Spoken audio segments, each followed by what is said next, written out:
We human beings are the only species in this whole entire planet to hold dominion over this world. When I say we hold dominion over this world, I mean that we have the power to create or manifest things into this world, and we have the power to destroy this world. The operative word here is species, because I recognize that there can be natural disasters that could destroy the world overnight. So what is it about us human beings that separate us from other species? Why are we the ones that hold dominion over this world? I truly, in my opinion, believe that the thing that separates us from all other species is our thinking faculty and our ability to reason, our ability to imagine and manifest things into this world. That is what separates us from other species on this planet. I know some people say, oh, but the lion is more powerful than the man, humans. Yes, they're powerful, but I'm not talking about power. Human beings are powerful as well, but that power comes with other things. It comes with the ability to think their way out of things. I know that someone will say, oh, well, when you're talking about thinking, ants are more systematic than man. Well, yes, they are. They are systematic than man, but guess what? An ant cannot write you a PDF page. They cannot produce an Excel file. They don't know anything about numbers. I don't know how they function down in their hole. But yes, they are systematic, but they're not like humans. They're just not. And a human can destroy an ant colony within minutes, seconds. We human beings are the only species that hold dominion over all of this world. And why is that? Is because of our mind and our ability to think our way out of things and think our way into things. In his book, Self-Mastery Through the Art of Autosuggestion, which I will be discussing later, I have it here on my phone, Emilio Coué tried to explain the importance of the human mind. And I know that there are concepts in the book that might be difficult for some people to understand, the concepts of unconscious and conscious mind. I tried to explain that in one of my videos. I will place a link down below. So if you need a refresher on that, the link will be down below. And just let me know if it makes sense to you. I substituted unconscious for subconscious. They're interchangeable, right? So I'll continue to use the word subconscious, just maintain some type of consistency among all the videos that I've done so far. But just keep it in mind that when I say subconscious, I mean unconscious. So he tried to explain the type of minds that we have, right? And the duality of us human beings and why it is important for us to focus on our mind and try to master that. And that's how we become ourselves. So I will be going over pages of the book because that's part of the reading I had suggested we do last week. I will be looking on my phone. So if you see me looking down, that's because I am looking on my phone just to read paragraphs from the book. I love the book so much because he posed this idea that I believe is gradual inclination to actually actualizing yourself. So becoming who you want to become. There's a gradual inclination. It's different from affirmations. If you do affirmations, you know, affirmations say, I am, are things that say, I am great, right? If you know you're not great, then you're just lying to yourself. And we don't want to lie to ourselves. We want to tell ourselves the truth. The truth is important. And so I'm going to start here on page 10, the middle of the page where it says, every day, in every way, I am getting better and better. And the reason I'm starting that is because last week I started to do this, but I realized I was doing it wrong. So you have to start again. If you know about changing anything, about changing any habits that you have, it takes a while and you cannot break in between. So that's why I'm starting all over again, because I realized that I was doing it wrong and I clearly wasn't seeing any change.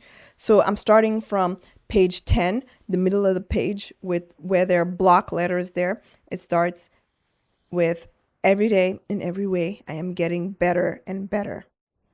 And it says that we must repeat this 20 times in the morning and at night. And we may use a string with 20 knots on it, which serves as an aid in counting, just as rosary does. This material aid is important. It ensures mechanical recitation, which is essential. It also tells us that while we're articulating these words, which are registered by the subconscious, you must not think of anything in particular, neither of your illnesses nor of your troubles. And then it says that you must be passive, which is something I don't agree with. I think that if you're going to do this, you have to actively do it. Otherwise, you'll forget whatever it is that you're trying to achieve. You break that chain and you have to start over. That's why I think you have to be active about it.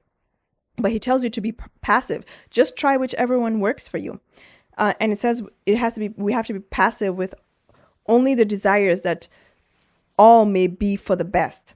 The formula in every way has a general effect. I don't agree that it has a general effect. Maybe it does. I haven't tried it because I'm trying to be specific about it. So maybe I should. No, I'm gonna do it my way and see how it works, and then you could do it your way too.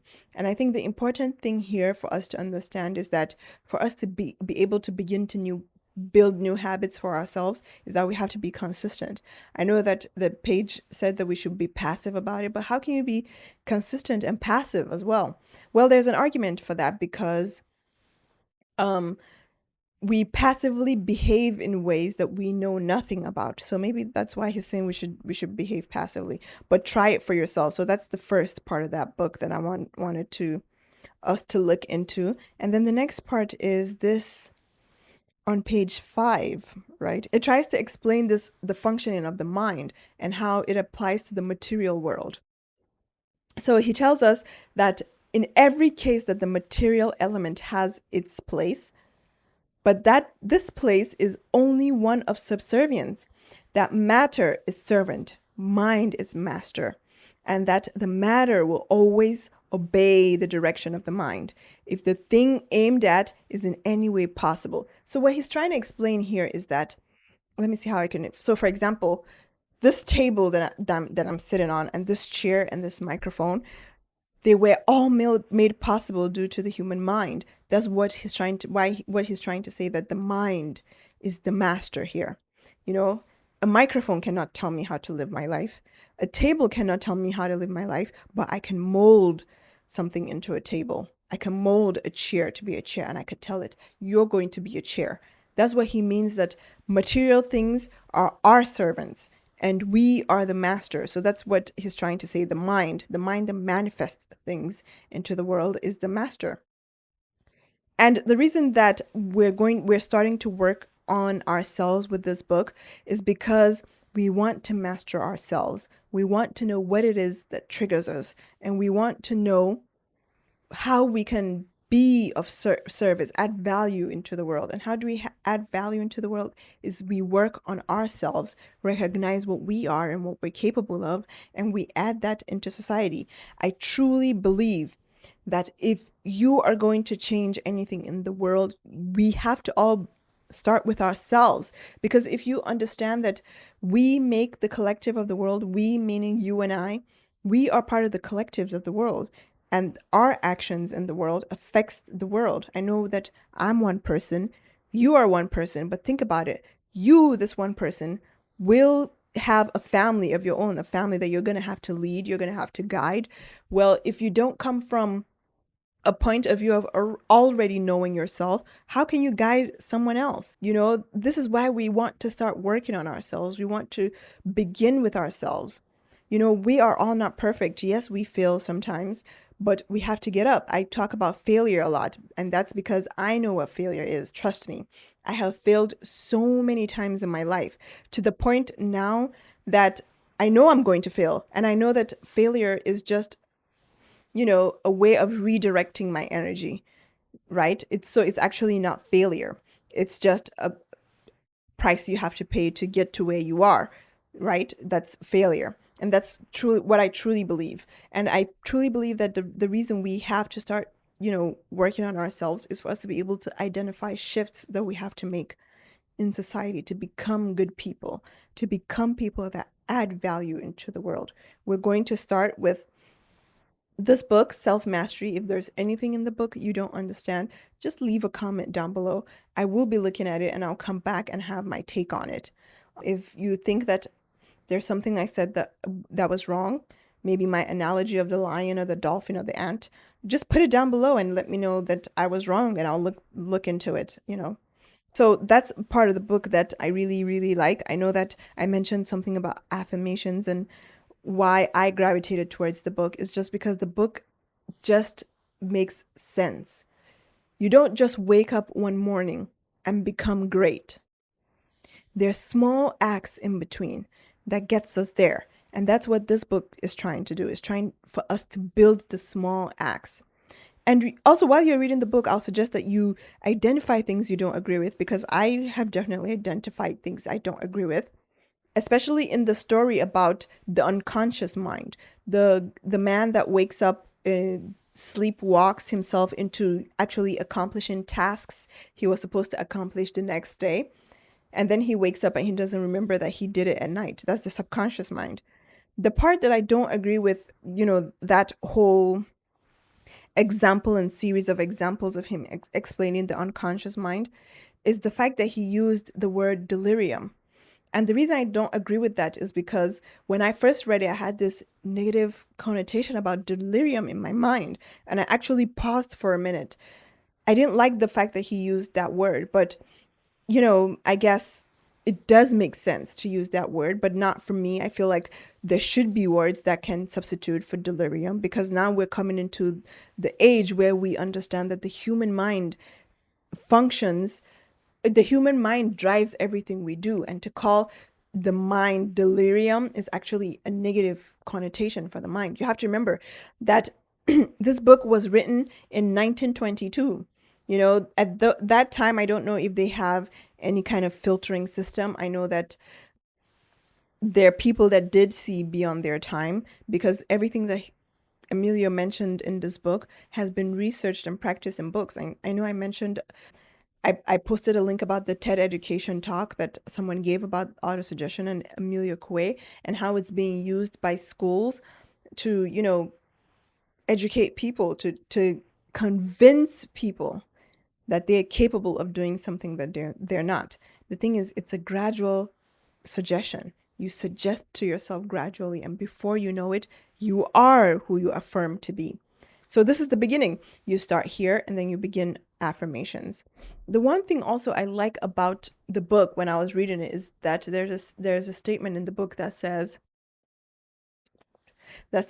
when the will and the imagination are in conflict, the imagination always wins, which I'm kind of biased to, because I like to imagine things in my mind first. If I can't see it in my mind, I cannot actualize it. That's how I function. So imagine how I struggled during the pandemic, right? Yes, I struggled. So if you can't imagine things, you can't actualize things. And if you can't actualize things, your mind is stuck. Your mind is stuck. And I know that there are people that have this, what I have, the troubles with their imagination. I know that I'm not the only one. So if you just try it for yourself, if you're trying to, grow and become someone, you're trying to work on your personal development, which is what this channel is all about. We're trying to get to a stage of self-actualization. And how do we get there? We begin by identifying who we are. Who are we? And then when we identify who we are, we begin to define what we want to be, not just what we've been conditioned to be. We want to break away from all those dogmas and those, false beliefs or blind beliefs that we've been conditioned to believe since childhood. We want to break out of those and become good people in society, conscious people in society, self-integrated people, which is the basis of all this channel. The very first video I made on this channel spoke about self-integration. There are many aspects of who we are, and our ability to merge everything and to act in directions that support maybe a certain vision that you have for yourself is very important. That's what self-integration is. I know I mentioned several times on this channel that we should help people, but people should also stand up and help themselves. This is everything I stand for. If you should try to do for yourself first before you seek help from someone else. Very important. Yes, we should help people, but people should try to stand up for themselves, to prove to themselves what is possible for them. Stand up and do for yourself. Don't just expect someone to do for you. That's also part of the self-mastery. There's no such thing as a good person. There's no such thing as a bad person. But there is such a thing as choice.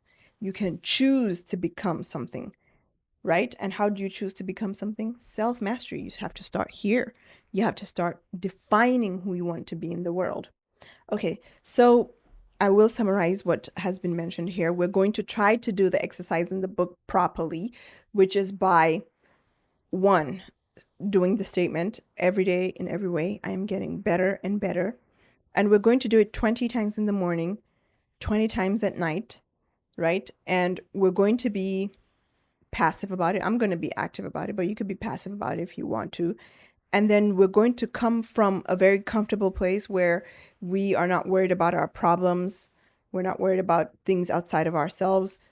For me, I'm going to try to imagine things, I'm going to try to imagine what I'm saying.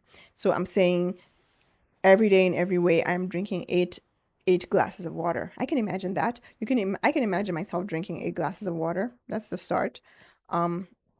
If your idea is something that you feel is difficult to achieve, I will say that you should break it down. That's why I have a video about setting goals, accomplishing goals, and I have a video about imagination. It's all leading and building up to what this book is trying for us to do. I truly want us to become good people in society. We have to take our place in society. Yes, I know that people are saying, oh, if I am good, doesn't that make me weak? No, it just makes you the person that knows what's right, what's right and acts based on that knowing. You don't want to be part of the people that people are just running away from. You want to be able to add value to society. We all need each other. And once you understand that you and I make the collective of the world, you can start working on yourself and understand that if you work on yourself, there will be a ripple effect. The people around you will understand that this is who you are and who you're trying to become. We're working on personal development. We're working on leadership. We're working on success. We're working on the traumas that have led us to where we are today. We're not going to be perfect. We're going to wake up with days that we don't want to do anything, and that's fine. No one's holding you accountable for nothing except yourself. And if you work a 9-to-5 job, those people are holding you accountable. So that's where we're going to start. We're going to start with ourselves. Self-mastery, self-development. We want to be good people in society. Add value. All right. Don't forget to subscribe,